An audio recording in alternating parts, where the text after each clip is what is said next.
Good afternoon, good evening, and good morning wherever you are, Facebook. And I'm coming to you with day two of this series this week. And I'm looking at doing the video on obviously those small processes make up your core beliefs and values and ultimately your goals. And this is one video that has come about because of a discussion I had with my coach, Mike Hayes. So I want to give him a shout out for that, be it that's where the idea has come from. Thanks for jumping on the live, Mark, as usual, and Dora as well. I hope you are both enjoying your, oh gosh, I lost track of what day it is, Wednesday, wherever you are. And obviously, to give some context to obviously the title of this video, obviously I'll go in stages.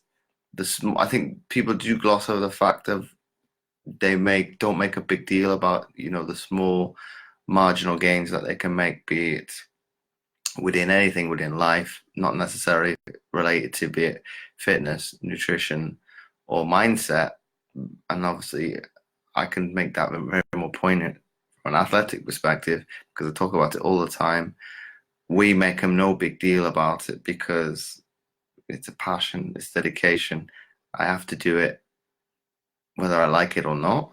Whereas I think if you look to do it from a perspective, and I show an example from where I mean looking at it from your core beliefs and values, and ultimately it is your identity, is be it from, okay, Mike has said this to me as well, but also another individual I had on the podcast said, and I'm trying to think of it. I think it's Donny Boyven said it, and I think somebody else has done as well.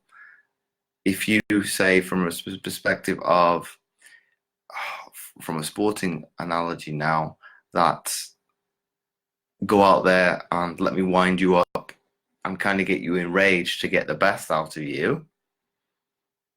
Obviously, for most individuals, that's not going to work. Whereas if on the flip side, and this is where obviously your core beliefs and values come to be paramount, is you might be the opposite, and I'm very much more the alternative of being wound up. I need to be angry to be able to perform.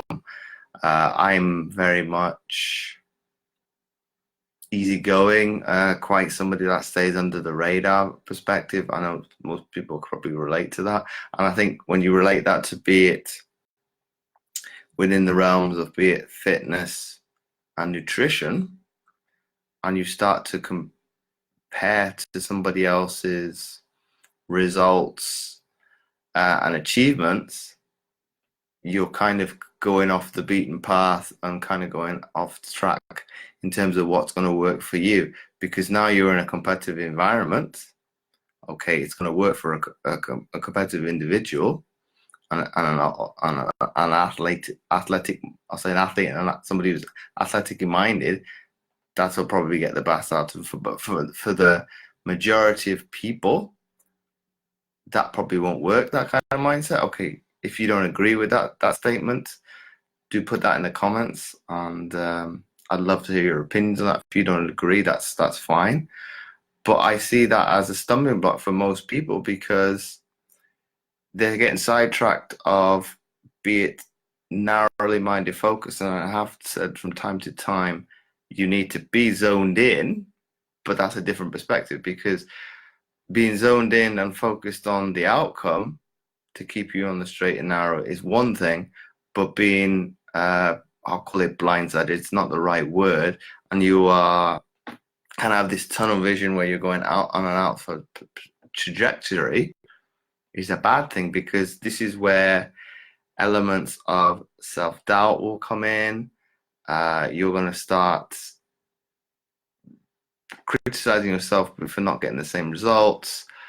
Obviously, I said self-doubt. Obviously, this kind of victim mentality is going to set in because you are now trying to compare yourself to another individual, which we never should do, because without going into too much of the scientific nature behind it, everybody's going to respond differently to training, to nutrition, to how the mind works. And I think when people realize that and actually take that step back and say, hang on a second, am I actually vindicating my actual goals and outcomes towards what's going to make me tick?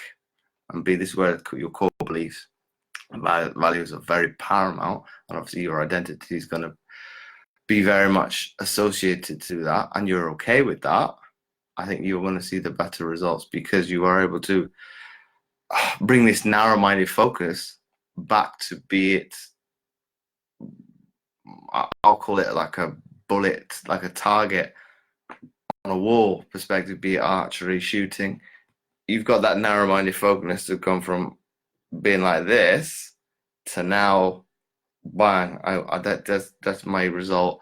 And you actually pinpoint exactly how am I going to do that? What do I need to do? And how am I best going to be able to do that? So I hope you've enjoyed this video today. And obviously I look forward to sending another one out to you as usual tomorrow. And as always, if you're watching on the replay, put #replay. And I'll give a shout out to everybody like I always do at the end of the video. Mark McCarthy, thanks again for coming on. Dora Milam, Kieran Jones, Ryan Butler, thanks for coming on the first one. Ryan Jones, Andrew Flowers, Bob Welton, Di Dudley, thanks again for your first one as well. Jade Marie Jones, George Stanley Evans, and Rex Burris. And if you, George and Rex, are jumping on now, I do implore you to wait for the video to be processed and jump to the very beginning of the video. So as always, I hope you guys have a pleasant Wednesday, and I'll see you all again tomorrow.